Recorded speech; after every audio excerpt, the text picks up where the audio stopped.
Alright, criteria to appraise project. We haven't started on this yet, and this is going to be your main focus for today's lesson. The very first thing I want you to do is, if you have a computer with you, highlight the last column, all of them, right click, go insert columns to the right. Up the top, I want you to call this one, how will I check? How will I check? Criteria to appraise the project is going to be related back to your situation. So it's going to be related to what your actual purpose of building the divider or the sliding tray is going to be. For me, remember, it's for separating my surfing equipment for the repairs and my leg ropes, wax, all those items.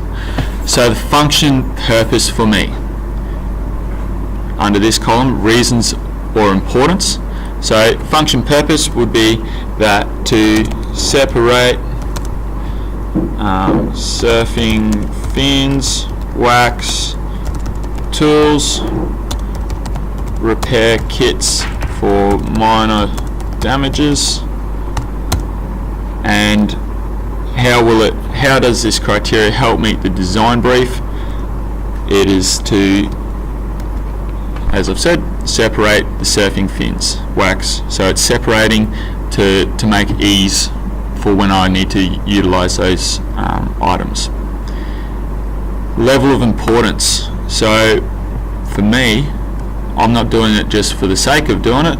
I'm doing it because I need to have those items separated. So for me, I'd be saying it's about an 8 out of 10. How will I check to see if this has worked?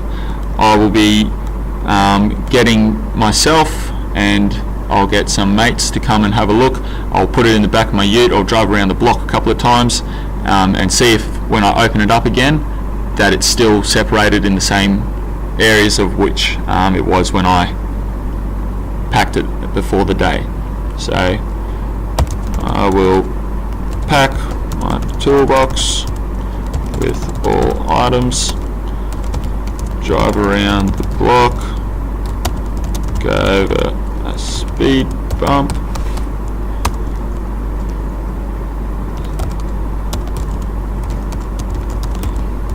check to see if all items are in the same place as when I left. So I'd be doing this at the end of the project to double check that everything is correct. However, I need to list how I'm going to check each of my criteria. So I know that at the end of the tour, once I've completed it, this is how I'll check to see that I've made it to suit the client's needs and wants. Ergonomics, I want you to highlight that, and we're going to change that to safety.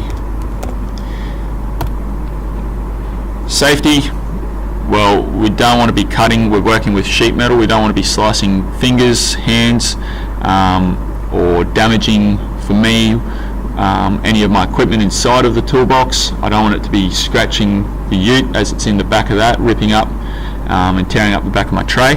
So reason or importance of why I need to think of safety: for personal protection, I do not want any cuts, slices to person. I also do not want there to be any damage while in transit to equipment inside.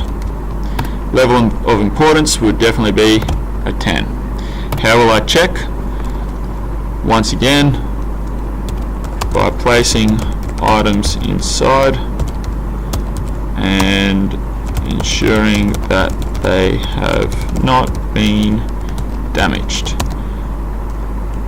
Have 3 mates come and take items out of the toolbox, ensuring they do not slice fingers or hands open while doing doing so. Shape, form and size. That's going to be obviously the sizes that we need to work within.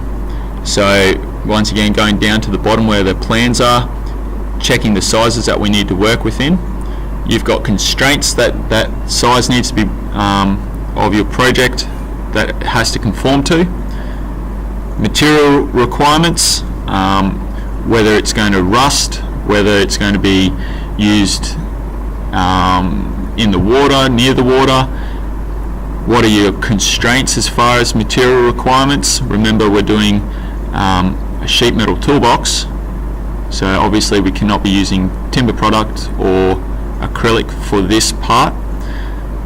Construction methods, so why are you going to be doing, is it going to be pop riveted, is it going to be spot welded, are you going to do lap joints? What is a construction method that you're going to be using? Is it important? Is the aesthetics of the construction going to be important? Does it just need to be put together? Are you never going to see it? So how does a construction method rate to the relevance of is it important or not? And lastly, the strength of it. Are you going to be using your divider, your tray, your little storage unit inside of the toolbox to hold heavy items? Are you going to be using it, like I said, for my student last year who used it for holding rubber bands? Does it need to be strong? How are you going to check it? What is the importance of it? How strong does it need to be in relation to your situation of what your client is going to need it to be used for?